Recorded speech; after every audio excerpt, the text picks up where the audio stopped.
जी मेरे प्यारे बच्चे, साईं कहते हैं कि मेरे बच्चे, तुम इस बात को लेकर क्यों परेशान रहते हो कि मेरे बाबा मुझसे खुश हैं या नहीं है, मेरी पूजा सफल हो रही है या नहीं हो रही है, या मेरे बाबा किस तरह से ज़्यादा खुश होंगे। तुम ये सब क्यों सोचने लगे हो? मेरे प्यारे बच्चे, तुम जानते हो, सच्चरित्र पढ़ते हो कि मेरी पूजा के लिए कोई विशेष विधान नहीं है। मैं तो बहुत सरल हृदय व्यक्ति हूँ, तुम जानते हो, है ना? तुम मुझे भगवान मानते हो, गुरु मानते हो, अपना मार्गदर्शक मानते हो, अपना माता-पिता सब कुछ मुझे मानते हो, मैं जानता हूँ। लेकिन तुम्हें ये गलतफ़हमी क्यों हो गई कि मैं तुम्हारी बातें सुनता हूँ, नहीं सुनता, मैं तुमसे प्रसन्न हूँ, नहीं हूँ, मालिक की कृपा तुम पर है या नहीं है? इन सब बातों को क्यों सोचने लगे हो मेरे प्यारे बच्चे? मालिक की कृपा भी तुम्हारे ऊपर है, मेरा आशीर्वाद भी तुम्हारे ऊपर है और मैं तुमसे बहुत खुश हूँ। जानते हो क्यों? क्योंकि तुम बहुत सरल हृदय व्यक्ति हो और अपनी पूजा पाठ में हर तरह से बहुत मन लगा कर करते हो, गरीब लोगों की मदद करते हो, ज़रूरतमंद की मदद करते हो, तुम्हारे अंदर सबसे अच्छी बात ये है। तो तुम्हें मैं बताता हूँ कि तुम्हें कैसे पता चलेगा कि मेरा आशीर्वाद तुम्हारे साथ है और भगवान की कृपा भी है। देखो, एक तो सबसे बड़ी चीज़ वही है जो मैंने पहले भी बताई थी कि तुम्हें मैं ब्रह्म मुहूर्त में आकर जगा देता हूँ, है ना? ताकि तुम उस दैवी शक्ति से अमृत प्राप्त कर सको, उनका आशीर्वाद पा सको, मेरे साथ-साथ देवी-देवताओं का सब आशीर्वाद भी तुम्हें मिले। दूसरी बात कि जब तुम पूजा पाठ करते हो, मेरी तरफ देखते हो, तो बहुत बार तुम्हारी आँखों में आँसू आ जाते हैं, है ना? और तुम्हारा मन शांत रहता है उस समय बिल्कुल। तो इसका मतलब है कि तुम बहुत अच्छे से पूजा कर रहे हो और तुम्हारी पूजा स्वीकार भी हो रही है। दूसरा, तुम अपने मन को शांत पाते हो, सोचते ज़रूर हो कि मेरी पूजा सफल हो रही नहीं हो रही है, लेकिन तुम अपने आप में संतुष्ट रहते हो। किसी दूसरे के पास जो कुछ होता है उसको देखकर कभी तुम परेशान नहीं होते हो कि उसके पास ये है, मेरे पास नहीं है। यानी कि तुम्हारे पास संतोष धन आ चुका।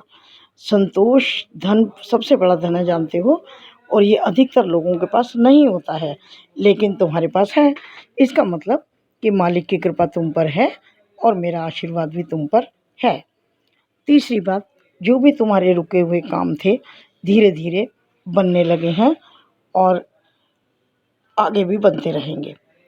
और उससे और अलग एक बात कि जब भी किसी दीन दुखी को आप देते हो, ज़रूरतमंद को देखते हो, आपके हृदय में करुणा आती है, एक दया का भाव आता है। क्यों आता है? क्योंकि तुम्हारे ऊपर भगवान की कृपा है।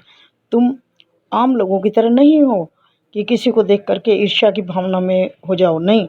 तुम किसी भी ज़रूरतमंद को देख कर के हृदय में बहुत करुणा ले आते हो और उसकी मदद भी करते हो।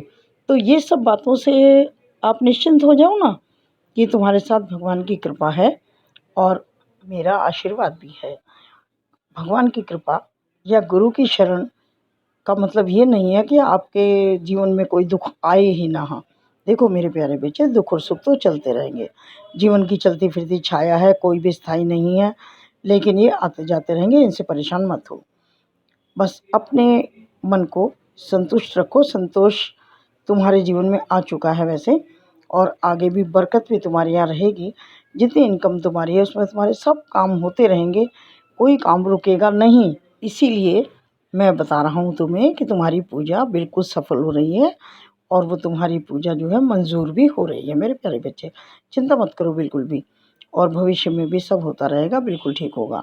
बस तुम अपने कार्य को ईमानदारी से करते रहो। यही बात मैं तुम्हें बार-बार बताता हूँ कि चिंता करने की कोई आवश्यकता नहीं है और मैं भी तुमसे बहुत संतुष्ट हूँ मेरे प्यारे बच्चे।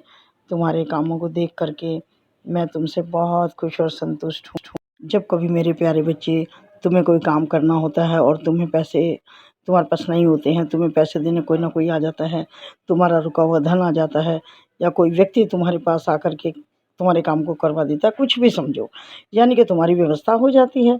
क्यों हो जाती है? क्योंकि परमात्मा तुम्हारी पूजा को मंजूर कर रहा है। मेरा आशीर्वाद है, भगवान ही उसे मदद के लिए भेजता है, मैं ही उसे भेजता हूँ। इसलिए चिंता मत करो, खुश रहो, संतुष्ट रहो।